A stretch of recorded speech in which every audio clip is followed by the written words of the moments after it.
राधे राधे। जय श्री कृष्ण। दोस्तों, अब हम वीर बालक की कथा सुनेंगे। गर्भवती महिला जैसा सुनती है, जैसा खाती है, जैसा पीती है, वैसे ही बालक को जन्म होता है। महाभारत के समय अभिमन्यु ने जब चक्रव्यूह तोड़ा था, तो जब उनसे पूछा गया कि उनको चक्र तोड़ना कैसे आया, अभिमन्यु ने बताया कि जब मैं माँ के गर्भ में था, मेरे पिता यानी अर्जुन ने सुभद्रा को चक्रव्यूह में घुसने की कथा सुनाई थी। जब तक माँ जगती रही तब तक की कथा तो अभिमन्यु ने सुनी। इससे अभिमन्यु को चक्रव्यूह में प्रवेश करना तो आ गया, लेकिन वापस आने का रास्ता मालूम नहीं था, क्योंकि जब अर्जुन चक्रव्यूह से निकलने का कथा सुना रहे थे, उस समय उनकी माता को नींद आ गई थी। तो यह तो निश्चित है कि माता गर्भावस्था में जैसी कथा सुनती है, जैसी कहानी सुनती है, वो उसका असर बच्चों पर जरूर पड़ता है। तो ये वीर बालक की कथा गर्भवती महिलाओं को तो जरूर सुननी चाहिए, और बच्चों को तो अवश्य ही सुननी चाहिए, जिससे उनमें वीरता के गुण आते हैं। तो चलिए सुनिएगा वीर बालक की कथा।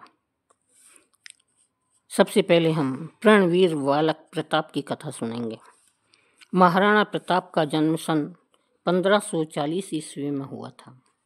वे महाराणा उदय सिंह के बड़े पुत्र थे। उनकी शिक्षा दीक्षा मेवाड़ राजवंश परंपरा के अनुकूल हुई थी।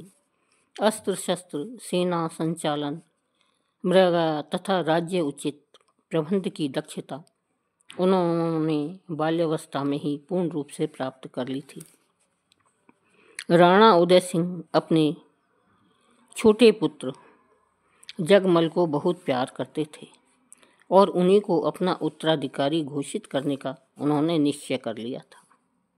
प्रताप पितृभक्त बालक थे। उन्होंने पिता के निर्णय का तनिक भी विरोध नहीं किया। उनके सामने रामायण के प्राणधन भगवान श्री राम के राज्य त्याग और वनवास का आदर्श उपस्थित था। प्रताप को बाल्यावस्था में ही सदा यही बात खटकती रहती थी कि भारत भूमि विदेशियों की दास्ता की हथकड़ी और बेड़ी में सिसक रही है। वे स्वदेश की मुक्ति योजना में सदा चिंतनशील रहते थे। उनके मामा जालोर के राव अक्षय राज बालक प्रताप की पीठ पर सदा हाथ रखते थे। उन्हें आशंका थी कि ऐसा न हो कि प्रताप अंतःपुर के षड्यंत्रों के शिकार हो जाए और इस प्रकार स्वाधीनता की पवित्र यज्ञ विधि का कार्य अधूरा ही रह जाए। प्रताप बड़े साहसी बालक थे। स्वतंत्रता और वीरता के भाव उनके रग रग में भरे हुए थे।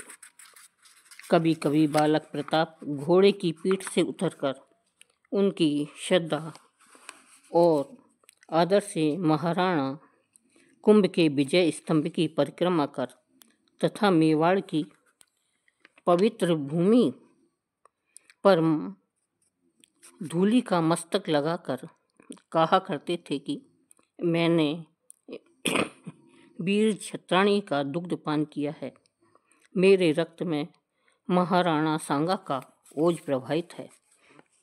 चित्तौड़ के विजय स्तंभ, मैं तुमसे स्वतंत्रता और मातृभूमि भक्ति की शपथ लेकर कहता हूँ, विश्वास दिलाता हूँ कि तुम सदा उन्नत और सिसोदिया गौरव के विजय प्रतीक बने रहोगे। शत्रु तुम्हें अपने स्पर्श से भी मेरे रहते हुए अपवित्र नहीं कर सकते। बालक प्रताप के सामने सदा राणा सांगा का आदर्श रहता था। वे प्राय श्रद्धांजलि समर्पित करते समय कहा करते थे कि मैं महाराणा सांगा के अधूरे कार्य को अवश्य पूरा करूंगा। उनके दिल्ली विजय स्वप्न को सत्य में रूपांतरित करना ही मेरा जीवन ध्येय है। वह दिन दूर नहीं है जब दिल्ली का अधिपति सांगा के वंशज से प्राण की भीख मांगेगा। प्रताप ने बचपन में ही यह सिद्ध कर दिखाया कि बप्पा रावल की संतान का सिर किसी मनुष्य के आगे नहीं झुक सकता। बालक प्रताप ने राज्य प्राप्ति का नहीं, देश की बंधन मुक्ति का व्रत लिया था। चलिए अब हम दूसरी कथा सुनते हैं वीर बालक स्कंदगुप्त की। हूण, शक आदि मध्य एशिया की मरुभूमि में रहने वाली बर्बर जातियां हैं जो वहां 5वीं शताब्दी में थी। हूण और शक जाति के लोग बड़े लड़ाकू, योद्धा और निर्दयी थे। इन लोगों ने यूरोप को अपने आक्रमणों से बहुत बार उजाड़ सा दिया। रोम का बड़ा भारी राज्य उनकी चढ़ाइयों से नष्ट हो गया। चीन को भी अनेकों बार इन लोगों ने लूटा। ये लोग बड़ी भारी सेना लेकर जिस देश पर चढ़ जाते थे वहाँ हाहाकार मच जाता था। एक बार समाचार मिला कि बड़ी भारी हूणों की सेना हिमालय पर्वत के उस पार भारत पर आक्रमण करने के लिए इकट्ठी हो रही है। उस समय भारत में सबसे बड़ा मगध का राज्य था। वहाँ के सम्राट कुमारगुप्त थे। उनके पुत्र युवराज स्कंदगुप्त उस समय तरुण नहीं हुए थे। हूणों की सेना एकत्र होने का जैसे ही समाचार मिला, स्कंदगुप्त अपने पिता के पास दौड़े हुए गए। सम्राट कुमारगुप्त अपने मंत्रियों और सेनापतियों के साथ उस समय हूणों से युद्ध करने की सलाह कर रहे थे। स्कंदगुप्त ने पिता से कहा कि मैं भी युद्ध करने जाऊंगा। महाराज कुमारगुप्त ने बहुत समझाया कि हूण बहुत ही पराक्रमी और निर्दयी होते हैं। वे अधर्म पूर्वक छिप कर भी लड़ते हैं और उनकी संख्या भी अधिक है। उनसे लड़ना तो मृत्यु से लड़ना है। लेकिन युवराज स्कंदगुप्त ऐसी बातों से डरने वाले नहीं थे। उन्होंने कहा, पिताजी, देश और धर्म की रक्षा के लिए मर जाना तो वीर क्षत्रिय के लिए बड़े मंगल की बात है। मैं मृत्यु से लड़ूंगा और अपने देश को क्रूर शत्रुओं द्वारा लूटे जाने से बचाऊंगा। महाराज कुमारगुप्त ने अपने वीर पुत्र को हृदय से लगा लिया। स्कंदगुप्त को युद्ध में जाने की आज्ञा मिल गई। उनके साथ मगध के 2 लाख वीर सैनिक चल पड़े। पटना से चलकर पंजाब को पार करके हिमालय की बर्फ से ढकी हुई सफ़ेद चोटियों पर वे वीर बालक चढ़ गए। भयानक सर्दी, शीतल हवा और बर्फ के तूफान में भी उन्हें आगे बढ़ने से रोक नहीं सके। हूणों ने सदा दूसरे देशों पर आक्रमण किया था। कोई आगे बढ़कर उन पर आक्रमण कर सकता है, यह उन्होंने कभी सोचा ही नहीं था। जब उन्होंने देखा कि हिमालय की चोटी पर से बड़ी भारी सेना उन पर आक्रमण करने उतर रही है, तो वे भी लड़ने को तैयार हो गए।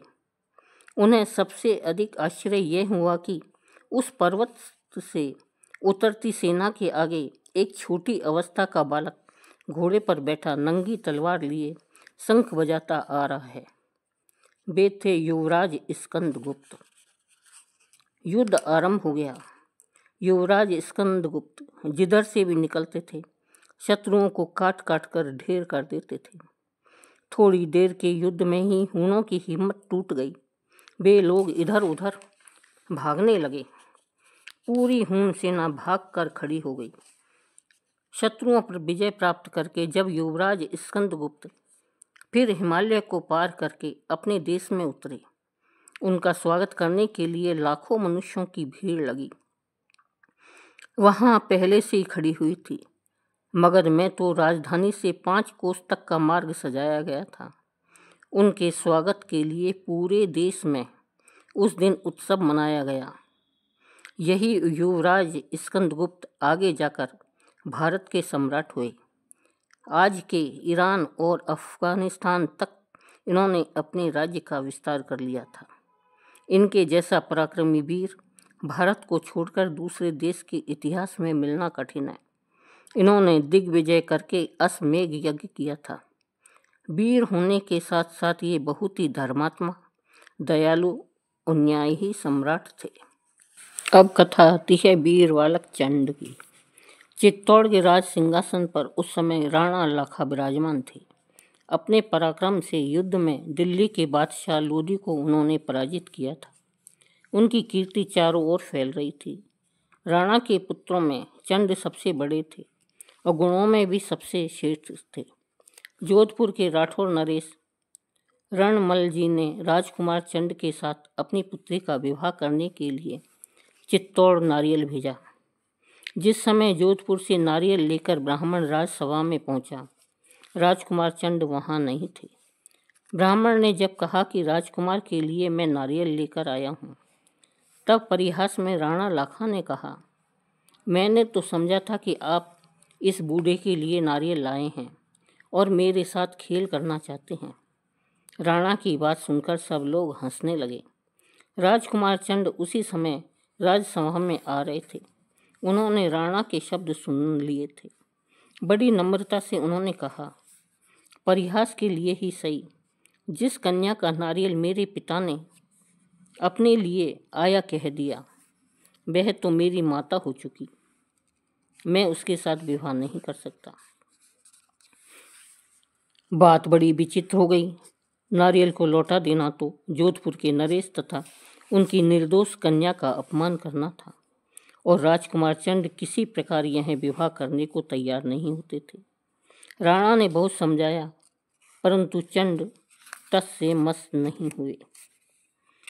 जिस पुत्र ने कभी भी पिता की आज्ञा नहीं टाली थी, उसे इस प्रकार हट करते देख राजा को क्रोध आ गया। उन्होंने कहा, यह नारियल लौटाया नहीं जा सकता। रणमल का सम्मान करने के लिए इसे मैं स्वीकार कर रहा हूँ, किंतु स्मरण रखो कि यदि इस संबंध से कोई पुत्र हुआ तो चित्तौड़ के सिंहासन पर वही बैठेगा। कुमार चंद को पिता की इस बात से तनिक भी दुख नहीं हुआ। उन्होंने भीष्म पितामह की प्रतिज्ञा के समान प्रतिज्ञा करते हुए कहा, पिताजी, मैं आपके चरणों को छूकर प्रतिज्ञा करता हूँ कि मेरी नई माता से जो पुत्र होगा वही सिंहासन पर बैठेगा और मैं जीवन पर्यंत उसकी भलाई में लगा रहूँगा।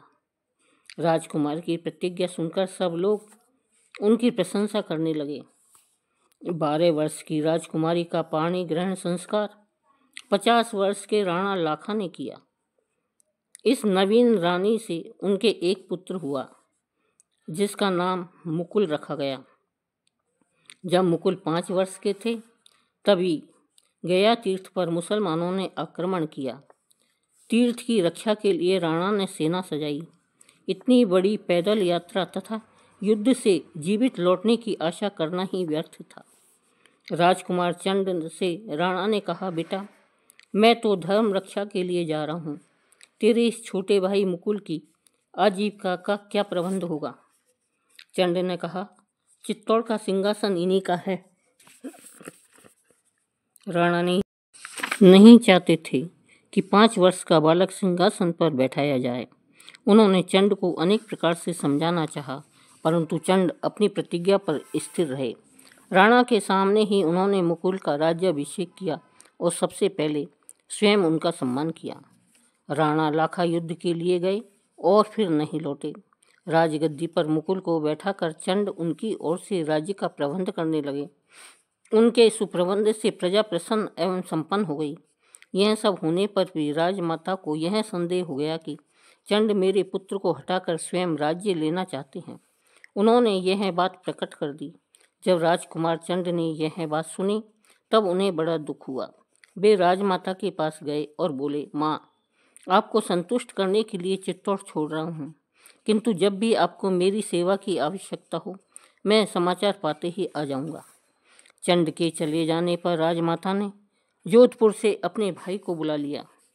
पीछे स्वयं रणमल जी भी बहुत से सेवकों के साथ चित्तौड़ आ गए। थोड़े दिनों में उनकी नीयत बदल गई। वे अपने दोहित्र को मारकर चित्तौड़ का राज्य हड़प लेने का षड्यंत्र रचने लगे। राजमाता को जब इसका पता लगा तो वे बहुत दुखी हुई। अब उनका कोई नहीं सहायक था। उन्होंने बड़े दुख से चंद को पत्र लिखकर क्षमा मांगी और चित्तौड़ को बचाने के लिए बुलाया। संदेश पाते ही चंड अपने प्रयत्न में लग गए। अंत में चित्तौड़ को उन्होंने राठौड़ों के पंजे से मुक्त कर दिया। रणमल तथा उनके सहायक मारे गए तथा उनके पुत्र बोधाजी भी भाग गए।